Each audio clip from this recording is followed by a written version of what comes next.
Well, it's a very great pleasure to introduce one of my oldest friends. We served in the Army together. I kept him from getting kicked out of the Army, and in turn, he has really saved me. So I can't claim to be objective about this topic because I had a very severe spinal problem, and they flew me to Hawaii to see the VA experts there, and they said they were afraid to mess with it. And I came back, and my great friend Dr. Berg completely cured it, and just not anybody would have tried that. So I owe him everything. He employs my son over there. I just can't say enough about Dr. Berg. All of us, you know he's in the club, you just don't ever see him.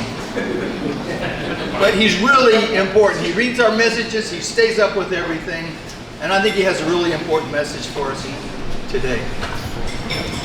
Thank you, Colonel Cole. Our original friendship was basically upon the fact that he was my commanding officer, so you always want to suck up the commanding officer, and you bought all of it, and then somehow it converted into friendship after that. I'm here to talk about Bill 112 and mostly to address questions.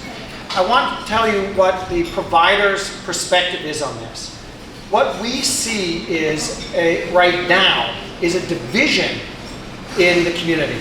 One that has people suggesting that doctors don't want to help people, that nurses are out there to protect themselves. Because if you didn't know, the bill specifies 23 different specialties, right? So it used to say people who are in the healing arts. Now they went out and specified each and every one, and then said, and everybody else too. Meaning it said not including, but it's not an inclusive list. So they included doctors, nurses, nursing assistants, medical assistants, audiologists, opticians, cosmetologists, etc. And said all of them, you can go directly to court for $300 and file, which I will tell you would be a disaster for this community. Now I'll explain that why in a minute. But our main focus is on looking and saying, okay, if this community, as we saw when this bill was brought up, that a lot of people were buying into the idea that they had no access. And it's not really true. They do have access, and that's been tested in court as recently as less than a year ago, where a case was filed that I don't want to focus on as a side issue, but that case went through and somebody brought a case and said, we believe that it's unconstitutional, it's inorganic, and it doesn't serve the purpose as was intended, and it acts as a barrier toward, this is the mandatory arbitration, it acts as a barrier to people being able to go to court. That is too big. And the judge, through an exhaustive trial, both sides present evidence, he has no bias, said, no, there was a purpose of this, is to keep the cost of malpractice down, which is good for the community, because otherwise it raises the cost of healthcare for everybody. It does not prohibit you from going to court. You can, if you don't like arbitration, the results, you can go to court. And the American Arbitration Association, right on their website, says, if you cannot afford the fees, some or all of them can be deferred or perhaps even waived, right? And so if you're suing for a substantial sum of money, you will have, it will be taken on contingency. If not, the AAA offers you the ability to go to court, to go to arbitration without having necessarily to pay a large sum of money. And like I said, after arbitration, you can go to court. So it's not that court is not there. It is available to anybody. If you want to sue a doctor, you have to go to arbitration, but if you don't like the results of arbitration, then you go to court. This is generally how courts like to do things, is try this first, right? Divorce cases, try to go to mediation first. Many require very contentious issues. They try to settle them at a lower level. What we, as a community of physicians, did was get together, I shouldn't say physician, of all the nurses, the doctors, etc. We got together and said, what's wrong here? And we believe that it boils down to looking at communication with patients. Because some of the cases the situations that people explained during their situations during the public hearing, we could see as healthcare providers, I wish I could just sit down with that patient and go over what happened, because it doesn't sound like malpractice. It sounds like someone has not sat down with that person and explained why there was bad outcome. We understand that, we all understand that I want 100% success. It's not going to happen. I want no complications in surgery. When someone goes to surgery, it's not going to happen. And we know that. And that, by the way, is why you cannot compare other businesses. When you go in and you order your cup of coffee, it's 100% that will be a cup of coffee. That is not a cup of coffee with some nails in it, right? It's not a cup of coffee where they accidentally put a little bit of poison in it. It's just an accident, right? It's not going to happen, and you have a right to have 100% assurance that that cup of coffee is a cup of coffee. Go to an operating room, you do not, right? You don't have a right to believe that it's 100% you will get your appendix taken out and there will be no complications. We know that all procedures that we do have a certain level of complications, which is probably why people didn't want to operate on Dr. Poole, on Tom Poole, because the risks were higher and the outcomes was less predictable, right? So I said I'll do it because I was willing to take that risk, right? And say, yeah, I'll be extraordinarily careful and hope that he does well, and do my best to ensure that I'm optimizing that chance, knowing full well that something bad could have happened, right? You didn't drink that cup of coffee knowing that. I told Dr. Poole, I think everything will go fine. I'll do everything I can to minimize your risk, but it's not zero, it never is. And he said, okay, right? So when you have situations in which communication is improved in medicine between a doctor, I'll use doctors because I'm a doctor, and a patient, that's the solution to the vast majority of negligence claims. That means that someone is claiming that you were negligent and that's what caused something. I'm not talking about the court claim of negligence claim as in fact. Because when someone claims you did something wrong, you're negligent, right? And I've given this example before of someone who comes in with their child and says, can you take the appendix out in the emergency room? And they say, yes, we'll take it out. The child's got nasty appendicitis. They go in, the child bleeds to death. And they say, oh my God. They do the autopsy, they check his blood, and they say he's got a 1 in a million rare blood disorder. And they say, yes, you should have seen that. His arms were bruised. Yes, he's 12, and his arms are bruised, and he plays sports and soccer, right? Yes, but he's much more bruised than other kids. Yeah, he's bruised, but that bruising is kind of like we say in medicine, when you hear hooves around the corner, it's usually a horse, it's not a zebra. Could be a zebra. Much more likely to be a horse. So those bruising in a 12-year-old didn't clue me into it because that's not, I don't look for this rare blood disorder where the blood is very thin and if you operate, people die. You have to be very, very careful about that. And the claim is you should have checked the blood. Well, no, they should have checked it. If they had checked it, you can imagine this could have been at the public hearing. If they had just done the lab, my child would be alive. While true, we cannot do 999,999 lab tests that maybe have to have been sent off island and wait for the one child because you harm the others while you're waiting, right? So that child would be saved while a good chunk of patients wouldn't. And we have to make that decision in medicine to say, we're not going to check everybody for that, it's too rare. But the patient doesn't, or the parents don't necessarily understand that. But if, instead of filing a claim, as we propose it, they file a grievance. That grievance goes to a grievance organization that we want created. Amti Guahan, I think is what it's called. Amti Tatawam. So an organization that will look at those grievances. Now if they say, you know, Dr. Berg did that, and they say, Dr. Berg was off island. Well, okay, good, we can settle it there, right? So they can clarify it there. But they say, no, no, he did the operation. And they say, you have to go and meet with them, right? And we force the doctor, if the doctor's reluctant to do it. Some doctors are reluctant to want to talk to patients about mistakes that they might have made, right? Because as much as I say there's the 1 in a million mistakes, there's also negligence. People make mistakes, right?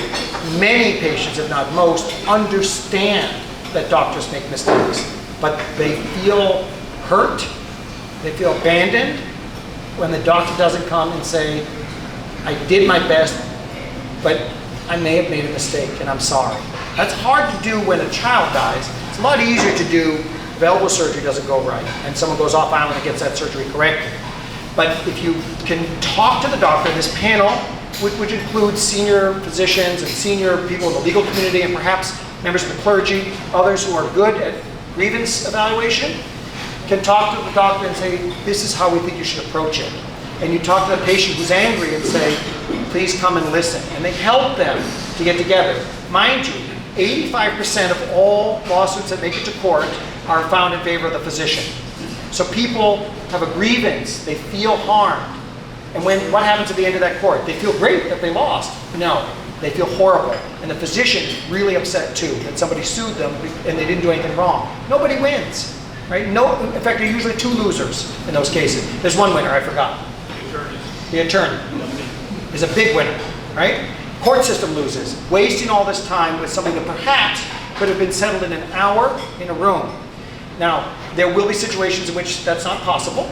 I don't have to paint that scenario for you. You know, the doctor yelled at me, the patient came in and screamed and threw something. We still would seek to have that work. Perhaps members of that committee can sit in, not participate, but just sit there to make sure that people put in a sincere effort. So we're thinking through how that happens, but it should happen. The majority of times when bad things happen, you sit and you talk and no, forget majority. The vast majority of such cases can be settled through improved communication with the physician, but also everybody else. But again, I'll just use physician because it's me. So we want that to be the very first step. You must meet and talk to deal with the communication that might be all that needs to be done. In Guam, that's crazy critical because you may be seeing the only guy who does these injections in the neck. So you burn that relationship on either side, he no longer has anybody to do it. We don't live in Boston where there's a dozen people like me who do those procedures, right? We live in a place where there's 1. So preserving, or perhaps even enhancing that relationship through direct dialogue between the physician and the patient is incredibly important in this community. We looked for solutions that are good for Guam, right? So let's say we meet and he says, I don't care. I know, I've looked on the internet, I've found it, and what you did was wrong. I looked at my record, what you said is not what happened, I don't think I was counseled correctly, what have you. It will happen, we hope, not other than a small minority case, but we know that's not going to work every time. But we know something else that the courts do. They send cases to Anafa to make things happy, to make things good, to make things okay. Right? The courts already recognize in the most contentious of divorce cases, if people are willing to participate, and do not forget, or maybe you don't know, if you get sent there for a divorce case or a business relationship problem that's gone wrong, the judge's office will say, you must sincerely participate. And the report will come back as to whether Mr. Gill came in there, crossed his arms and said, I'm here because the court ordered me. That's taken into consideration by judges. Otherwise, it's not. Meaning if they settle things, it doesn't go forward. That is a very important thing, and there are laws in other states that protect physicians who are ordered to meet with patients who say, I'm sorry. Right? I'm sorry that this happened to you. I'm sorry this happened to your wife. I did the best I could. Can I please explain to you what went wrong? Usually that'll settle it, but if it doesn't, you cannot take that forward. Otherwise, people won't be honest. Right?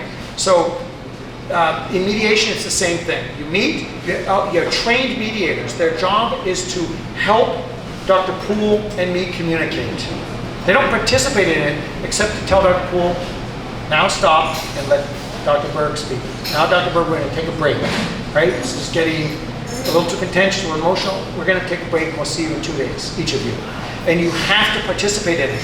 And Nafa Malik reports that 2/3 of the times when both parties participate, I might add, 2/3 of the time they're able to settle their grievances. Do we want that?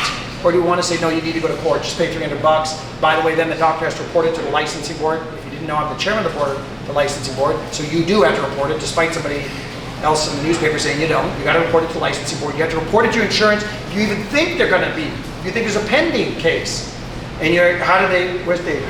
True? Yes, sir. I have to report it to you, right? Yes, sir. If they file a case, I have to report it. Even if they withdraw it, my insurance premiums may go up for the filing alone. Could. Not necessarily go up, but you have to notify them Right. just because. But, so, I think he's lying. So, he's going to use any excuse. Oh, sorry, it's 10% up. Okay. So, but you do have to report it. And then you have to report it for every application, for every hospital, organization, insurance company, etc. Right? It's not a happy moment when someone files a case against you. Thank God I've been lucky enough not to have one as of yet, but I dread that. And about 1/3 of all doctors will get them at some point. So when you read about me, approving licenses. I mind you, there are 7 on the board, not me, but it's always me that gets, because I don't mind having the target. Is it still there? I think so. So I don't mind having the target and being the one they say, Dr. Berg gave these licenses. It's never me, it's a board. But we do give licenses to people who have malpractice histories because it happens. And by the way, as Mr. Silva will also tell you, many of the cases, the doctor says, I didn't do it. I want to defend this case. And the insurance company says it's going to cost too much. Or says, it's a young woman with breast cancer. Good luck with a jury with that. And I say, I didn't do it. I would prove that I didn't do anything wrong. Sorry. I don't have a choice. My contract says, whose choice is it? The insurance company determines whether or not they can settle it, often without the doctor's permission. Or even the doctor's protestations. Correct. So then on the applications, I have to say $250,000 was paid out in my name. That gets reported to the National Petitioner Data Bank. And I just looked at one yesterday, and it says, alleged death of a baby for failure to diagnose fetal distress. And then you get this huge attached letter from the doctor and the lawyer saying, I didn't do it, there's nothing wrong, and they made me settle. I even hired a lawyer to force the insurance company not to settle. And she had no choice, because our contract says, and we all know it, it's up to them, not us. So going to court, nobody wins. They didn't win when the baby died. They now felt that the baby had been killed. Rather than potentially, obviously I don't have the case, but potentially that was an expected death, that something was wrong, right? I don't know. But if they had had a chance to settle it in mediation where they could have been able to present the data, they might even, the doctor might even have said, I think I missed it, and settled. But at least then they can say the doctor admitted it, the doctor restores that relationship on this island being critical, that we restore relationships. And I think as a community, as an island community, as Guam itself, we like things to be settled amicably. Even if I say I was wrong. We have done this on the board where people went to the doctor didn't, or something went wrong. I'll give you an example. A doctor did an operation. The outcome was not as desired, and he went to the doctor, and the doctor kind of said, I didn't do anything wrong. That patient went off island and was told, you need to have corrective surgery for what went wrong. Got it corrected, came back and said, will you meet with me? They said you did the wrong surgery. The doctor's scared, right? I think we can all understand that. Why? Now he's got another doctor who says he did something wrong. So he put in the complaint to the board. And we said, what is it that you would like? And he said, I want to talk to the doctor. He needs to know what happened, right? And we said, what else are you looking for? He said, I think it's fair that he pay for the corrective surgery. That's all I want. So we forced the doctor. Said, if you want this case to be settled before we take it on formally, you meet with the patient. They settled, paid for the surgery. He's still his patient. I know the patient, I know the doctor.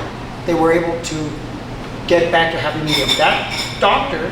So in these cases, there does not go on any record? That's correct. It's no record. It's a settlement between, so the doctor doesn't feel like you destroyed my career, now I have to do this every time, and the patient says, I was wronged and I got something out of it. That even, a lot of times it's not money, right? In this case, what I'm pointing out to is, it may indeed involve, it's not the question of the doctor getting there to defend themselves, it's the doctor being able to hear the patient. We want the doctor to have this opportunity to hear the patient's grievance in a manner where they don't feel threatened. Then they can say, okay, I understand, and maybe they did something wrong and they can settle there. I truly believe that the majority of times those will be settled where the doctor's just able to explain to the patient what happened. And that could have happened earlier in many, many cases that went to court. Otherwise, you wouldn't have 85% settled in the doctor's favor.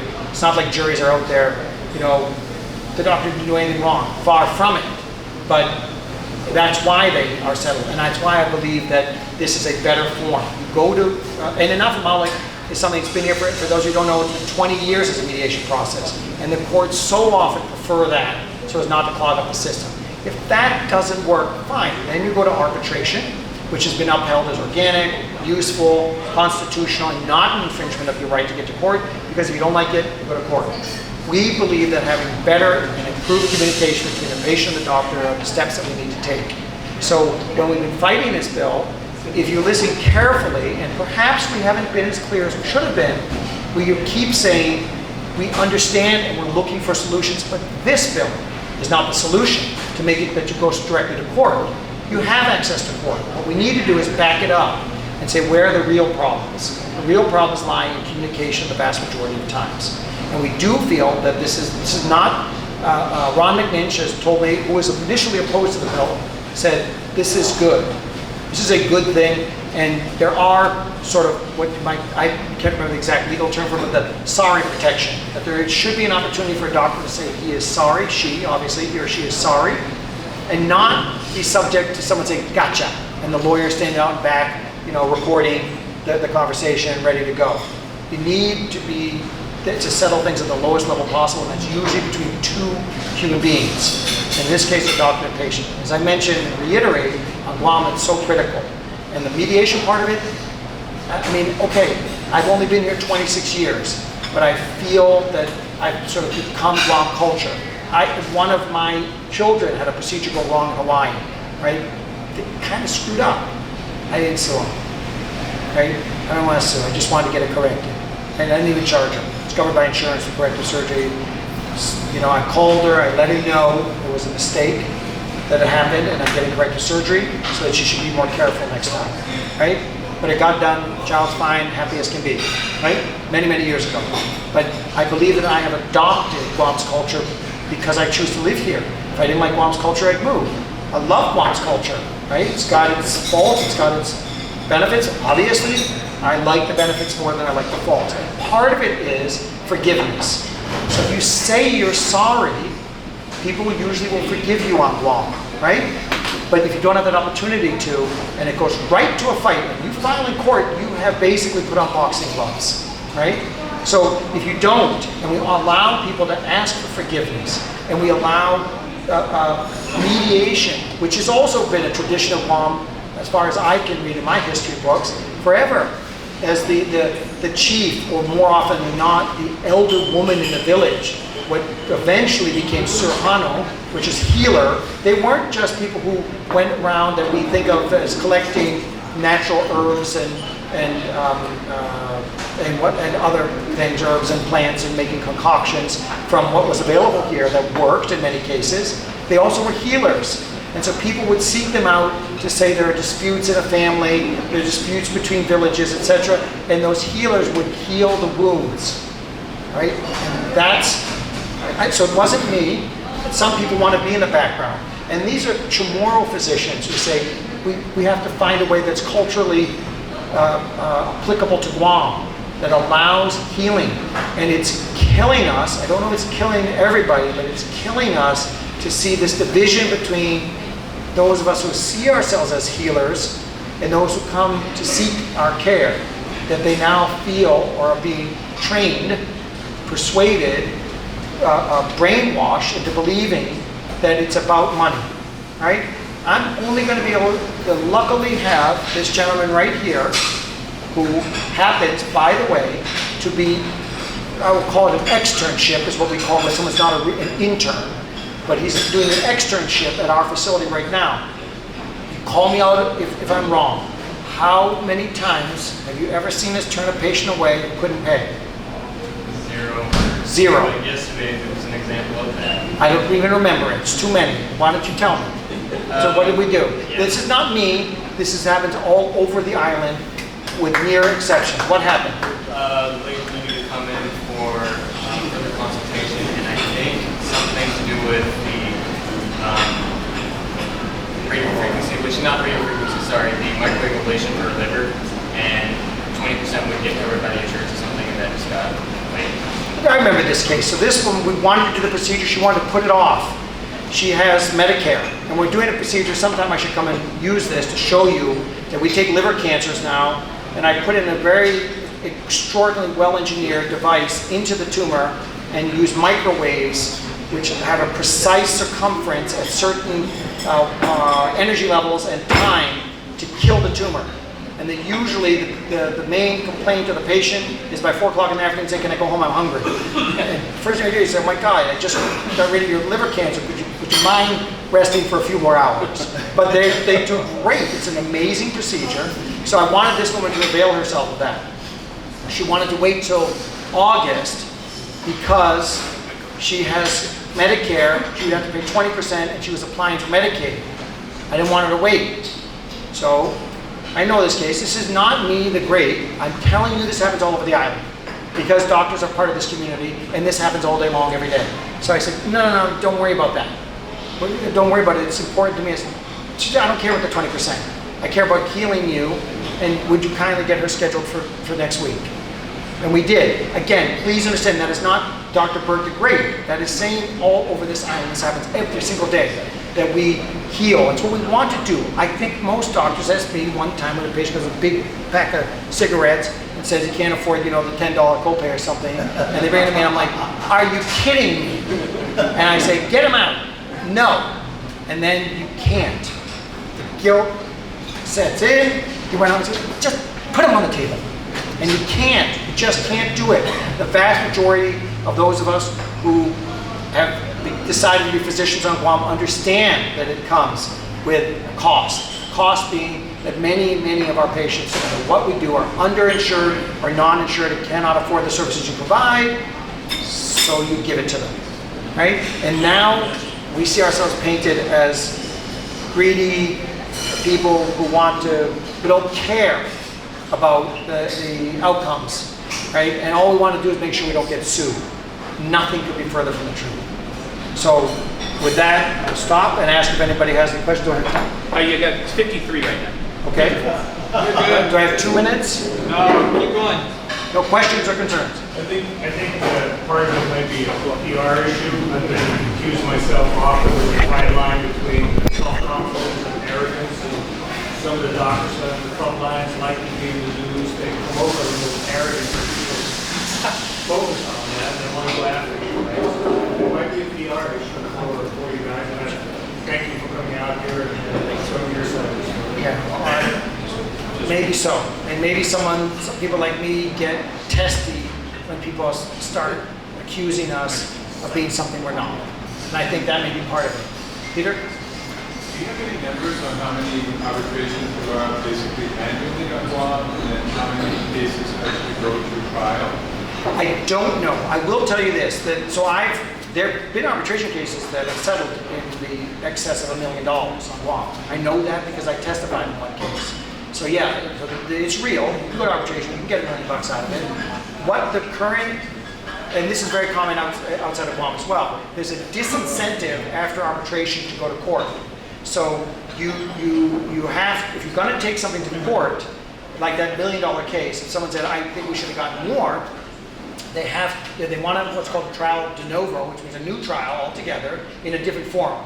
As I've become knowledgeable of legal terms, it means if there's a lawyer here, she can correct me. So you say, I want to go to court, I want to avail my opportunity to go to court. If in arbitration you win a certain amount, if the lawyer wants to sue for more, he or she has to get awarded 140% of what they were awarded in arbitration, not like 5 times as much, just 140%. If they get that, they get it. If they get less, they get 0. So you have to be really confident that the arbitrators got it wrong. The doctor says, I'm not paying that $1 million. I have to get a 40% reduction. I'm so confident the arbitrators got it wrong that I want to go to court. Virtually nobody does it because the arbitration process is fair. It has an off-island doctor in a similar specialty has to have virtually no relation to Guam. They've been to Guam, basically they're excluded. An off-island doctor who, in the same specialty as the person accused, who is a trained arbiter. So it's not just any doctor, they have to have arbitration experience. And a lawyer who's off-island, has nothing to do with Guam, who's trained in arbitration, and a third party that people agree to. Again, very often that's a member of the clergy, someone who you think of as neutral. Usually it takes 2 or 3 proposed people, because I'll be like, how about Dr. Poole? That guy. And they'll say no, and then the other person will say, this is my friend, attorney, no. Right? So they go back and forth, but they find somebody eventually. Sir? Explain to me how it is so much cheaper going to court as opposed to arbitration. Aren't you required by law to hire expert witnesses when you go to court? By law. So I think that warrants discussion. It is not cheaper to go to court. It's the exact opposite. Let me tell you why. Arbitration, you can go to arbitration without an attorney. You can go and simply present your case, right? And that is something that can cost money. We want to be part of the process of finding a way. So you apply to be AAA and say, I'm poor.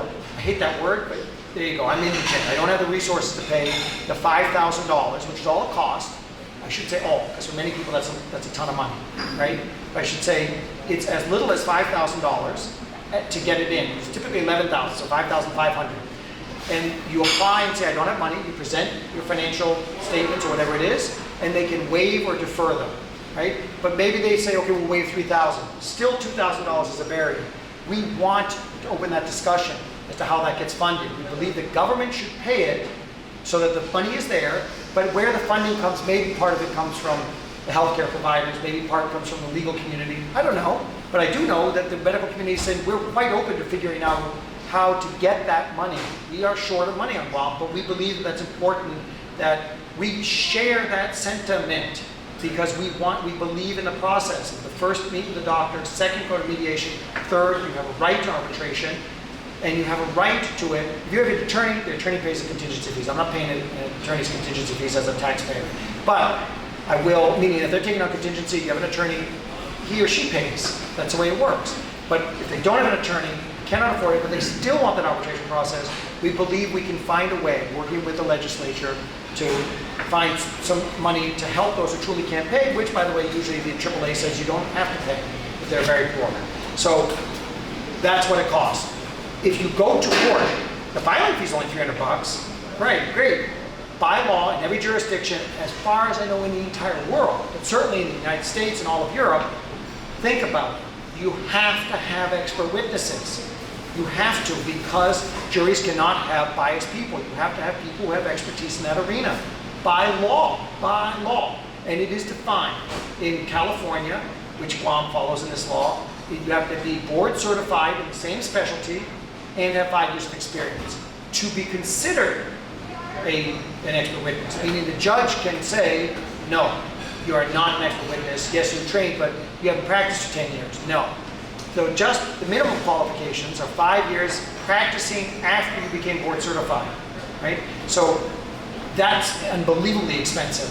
That's why we like arbitration. It's cheaper for everybody and more likely settles out of court, which again can lead to people being not so angry. And we don't like anger and conflict in this community. So we, as physicians, want to settle it at the lowest of those 3 levels, but if you still don't like it, you can't go to court. But you're going to have to get an attorney for that, by the way. Done? Real quick, to support your claim, your business is a human business, and it does make a lot of sense when things don't go right to manage it in a human way, which is conversation and meeting. And if that doesn't work out, then you take it to a legal structure, right? But so I don't know why that, like Paul was saying earlier, why that hasn't been just simply said in the most. I tried. I'm part of this. I know just the whole. But I tried during my presentation, and they cut me off. I hired. If you have seen this gentleman from California, kind of entertaining, he said to me, he said, "This is the most unusual engagement I've ever had." Because I called him knowing that he had expertise in the arena of finding solutions outside of court. And I called him and I said, "Hi, I'd like to hire you, I'd like to engage you, but you cannot represent me." Huh? I said, "I'll send you a proposed law, and you do your own research, I'll pay you, and you come out and look for ways that we can heal the community." Because it would already become divided when I contacted him, right? And he said, "Okay, you got to pay me up front." So pay up front. He said, "You may not like what I find and what I say." Right? I was pretty confident that he would find that this was not good. But I did not hire that man to represent me. He had a nice, beautiful presentation of this whole process, which was extremely similar, that he'd come up on his own. I saw it after the public hearing because he didn't want me to see it. He said, "This is the process." I honestly never saw his presentation until after. He said, "This is the process. You meet. You go to that mediation, you go to arbitration," but he wanted a fast arbitration, which we don't want necessarily here because we want it to be full. He said, "That doesn't work, you go to trial de novo." Okay? Over the weekend, 4 doctors met and presented that. They kind of came up with it on their own. I met with Mike San Nicolas because I didn't like him in the paper saying, "Oh, it's bad." I said, "Well, come and tell me what." If you talk to people, you arrive at this kind of solution pretty quickly. Because it works, right? So people who are in the mediation world, Pat Wolf contacted us and said, please put mediation into the process. Pat Wolf is one of the, if not one of the founders of Enough and Malik, he's one of the original mediators. And so I would have, but they gave Attorney Keogh an hour and a half and gave Attorney Lear 5 minutes. That's why. I said I had to go incredibly fast, but I said in the end, there it is. And that's what we need. And I went step by step to make it as quick as I could, right? So it has been presented, and it's out there. And I agree, perhaps we're not the best PR people. That's not our forte, right? You're not going to find me going on the radio arguing with somebody. I'm not going to do it, right? I will come and talk in a calm and respectful manner, take any questions or challenges to these concepts. It's what we've been doing for the last month. We sit there and we're challenged constantly. And I felt really good about Ed Lear coming out and saying, you're on the right track, settling outside of court as much as possible. That's what we do. Well, as most businessmen here, it's not unusual. Most subcontracts I had with prime contractors all have arbitration clauses. All of them. I mean, that's the way you do business. It makes sense, and I would guess that if settled well, you go back and do business with those people again, because you have a right, you have a method of healing where both parties can win, right? You might pay something, but you feel you won because now you understood why the guy's demanding 11,000, right? Whatever he's demanding. So we see it works, just like Enough and Malik works in the courts. Why would they want to say, no, don't do that? It works in lots and lots of other areas, but why wouldn't it work? I have a quick comment and then a question for you. And the comment I have is it's about informed consent, right? In veterinary medicine, we do it all the time, right? We try to, if we're doing a procedure, we try to make sure the client understands what can go wrong and everything else. And I think the doctors do that as well. The problem is that so many people go out, I'm going to call it Dr. Google things, right? And it drives, I know as a veterinarian, it drives me nuts. Somebody comes in and says, well, I made a diagnosis on my dog, just give me the freaking drugs. And I'm like going, are you freaking kidding me? How does that substitute for 8 years of college and 28 years of experience? It doesn't. And those people are fools for their own doctors if they're going to diagnose things. And it makes things on the internet, you just think, oh, it's some type of cookbook. Medicine is not a cookbook, right? It's not math. It is an art. It's the reason why they call it the medical arts. There's interpretation. There's little bits of information in that when you're having an exam with a patient that you suddenly go like, the light comes on and you go, that's it. That's the piece of information that's most important. Not the 20 minutes before my dog vomited and had this kind of brown diarrhea and this yellow vomit and everything else. It's the fact that you haven't vaccinated your young puppy that's been running outside and it's got parvo. Let me comment on that, something that comes to mind. It's a little different between doctor and medicine. If you follow this advice, you might end up in the psych ward. When I got into medical school, my brother was already a physician. He sent me a card, said, congratulations on getting to medical school. Listen to your patients, they'll tell you what's wrong, right? And it's kind of a much more in-depth piece of advice that has stuck with me every day. If you listen to your patients, they will tell you what's wrong, right? And that, so often, I advise you not to do that. What do you say? So, unless he's barking at you and doing some of that, then you might want to listen to him. So, but if you listen to your patients, they will tell you what's wrong. That applies here. Listen to your patient, they'll tell you what's wrong. I'm upset because the Dr. Google thing is real, right? I tell patients, Dr. Google is not your friend. Dr. Google will drive you out of your mind. If you go there, he's free. If it's a he, I'm not sure. Might be a she, right? But he or she is free, comes to your house, it's 24 hours a day, basically free for a monthly fee.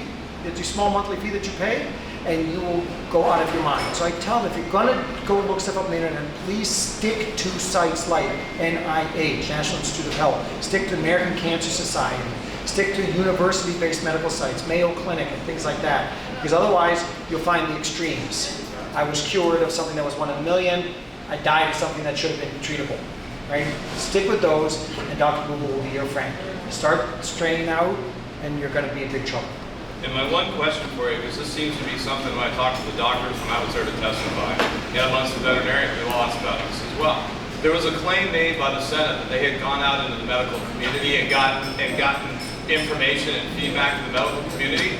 I haven't talked to a single veterinarian, a single doctor, a single cosmetologist, anybody I know that's included in this bill that was ever consulted at all. Then I will stray. The media is no longer here, right? One guy over there. He wants the scoop. I'll say it. Because I don't mind. want. I said it. I Yeah, said but it I don't there. want. I don't want this to turn into this doctor versus this politician. This is I will- off the record. Can you make this off the record? Because I'm not intending it for you. Can we ask Kristen? He just said no. Oh, cannot make it off the record. Well, thank you very much. We'll see you tomorrow. Well, see you guys on the block. I'll stand on the block. Thank you very much. You've been mugged. Tried. You've been mugged. Also, to support Tommy's statement there, my insurance company likes to pretend that he doesn't exist, but he doesn't worry about that. He's never turned me away or anybody who worked at my school. So thanks very much, Doc. Thank you. Sergeant at Arms.